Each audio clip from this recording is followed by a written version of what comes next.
कभी दोनों सींग भी मिला लिया करते थे। दिन भर के बाद दोपहर या संध्या को नाद में खली भूसा पड़ जाने के बाद दोनों साथ उठते, साथ नाद में मुंह डालते और साथ ही मुंह हटा लेते थे। एक दिन झूरी ने अपने बैलों को अपने ससुराल भेज दिया। बैलों को क्या मालूम वे कहाँ भेजे जा रहे हैं। लगता है मालिक ने हमें बेच दिया। हाँ, तुम सही कह रहे हो। झूरी के साले गोपाल को घर तक गोई ले जाने में उसके तो पसीने छूट गए। वह पीछे से हाँकता तो दोनों दाएं बाएं भागते, लात मारता तो दोनों सींगे नीची करके हुंकारते। हमने तो मालिक की सेवा करने में कोई कसर नहीं रखी। अगर इतनी मेहनत से काम न चलता था और काम ले लेते। हाँ, हमें तो मालिक की चाकरी में मर जाना कबूल था। हमने कभी दाने चारे की शिकायत नहीं की। उसने जो कुछ खिलाया वो सिर झुकाकर खा लिया। फिर भी उसने हमें इस जालिम के हाथ क्यों बेच दिया। संध्या समय दोनों बैल अपने नए स्थान पर पहुंचे। गोपाल ने दोनों को बांध दिया। दिन भर के भूखे थे, लेकिन जब नाद में लगाए गए तो एक ने भी उसमें मुंह नहीं डाला। मालिक का घर हमने अपना घर समझ रखा था, वो आज हमसे छूट गया। ये नया घर, नया गांव, नए आदमी, सब बेगानी से लगते हैं। दोनों बैलों ने आपस में सलाह की कि जब रात के अंधेरे में पूरा गांव सोता पड़ा होगा तो हम दोनों रस्सी तोड़कर यहाँ से भाग जाएंगे। दोनों बैलों ने वैसा ही किया। रात में जब पूरा गांव सो रहा था तो उन्होंने एक एक झटके में अपनी रस्सियां तोड़ ली। झूरी प्रातःकाल सोकर उठा तो देखा कि दोनों बैल चरनी पर खड़े हैं। दोनों की गर्दनों में आधी टूटी हुई रस्सी लटक रही थी। घुटने तक पांव कीचड़ से भरे हैं और दोनों की आंखों में गुस्से के साथ साथ स्नेह झलक रहा है। झूरी ने दौड़कर उन्हें गले लगा लिया। झूरी की स्त्री बेला ने बैलों को द्वार पर देखा तो वह जल उठी। वह बोली, कैसे नमक हराम बैल हैं कि एक दिन वहाँ काम न किया, भाग खड़े हुए। अरे नमक हराम क्यों है? चारा दाना ना दिया होगा तो क्या करते बेचारे। बस तुम ही तो बैलों को खिलाना जानते हो, और तो सभी पानी पिला पिला कर रखते हैं। हाँ। चारा मिलता तो क्यों भागते?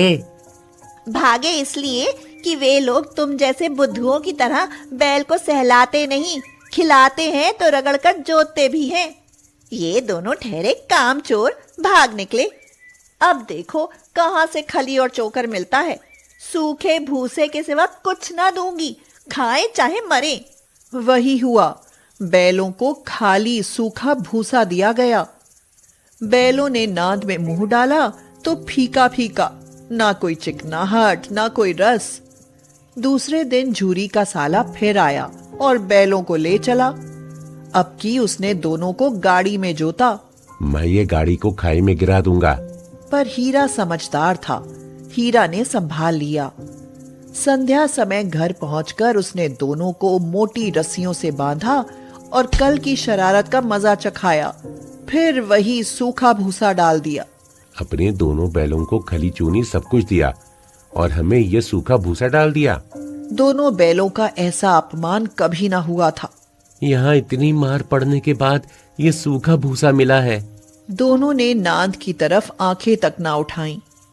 दूसरे दिन गोपाल ने बैलों को हल में जोता, पर इन दोनों ने जैसे पांव ना उठाने की कसम खा ली थी। वह मारते मारते थक गया, पर दोनों ने पांव ना उठाया। गोपाल को गुस्सा आ गया। उसने हीरा की नाक पर जब खूब डंडे मारे तो मोती का गुस्सा तो काबू से बाहर हो गया। वह हल लेकर भागा। हल, रस्सी, जुआ, जोत सब टूट टाट कर बराबर हो गया।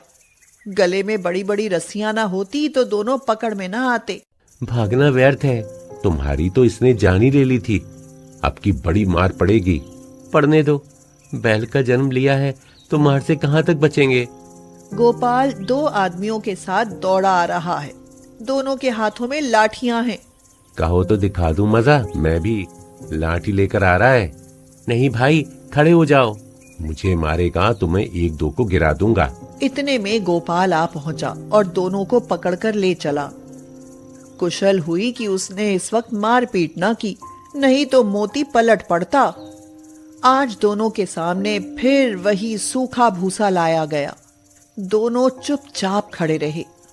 घर में लोग भोजन करने लगे। उस वक्त छोटी सी लड़की 2 रोटियां लिए निकली और दोनों के मुंह में देकर चली गई।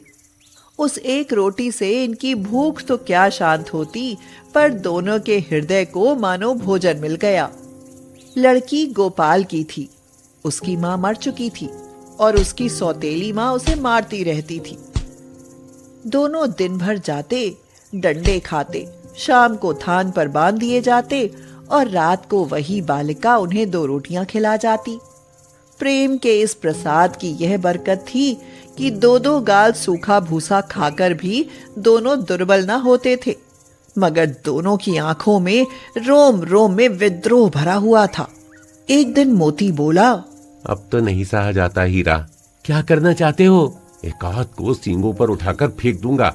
लेकिन जानते हो, वो प्यारी लड़की जो हमें रोटियां खिलाती है उसी की लड़की है जो इस घर का मालिक है।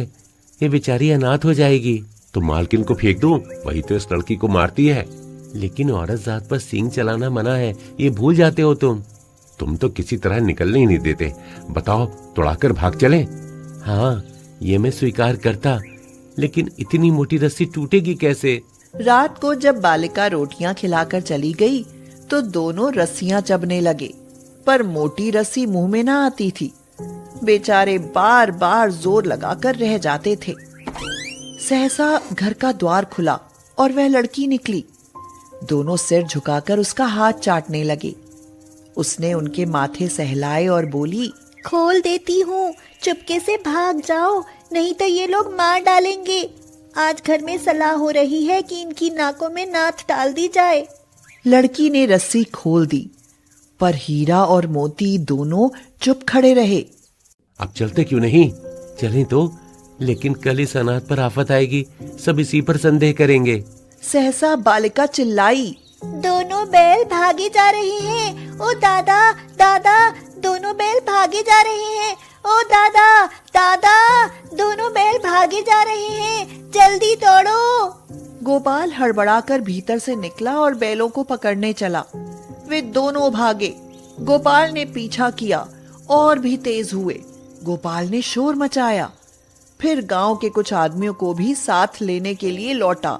दोनों मित्रों को भागने का मौका मिल गया।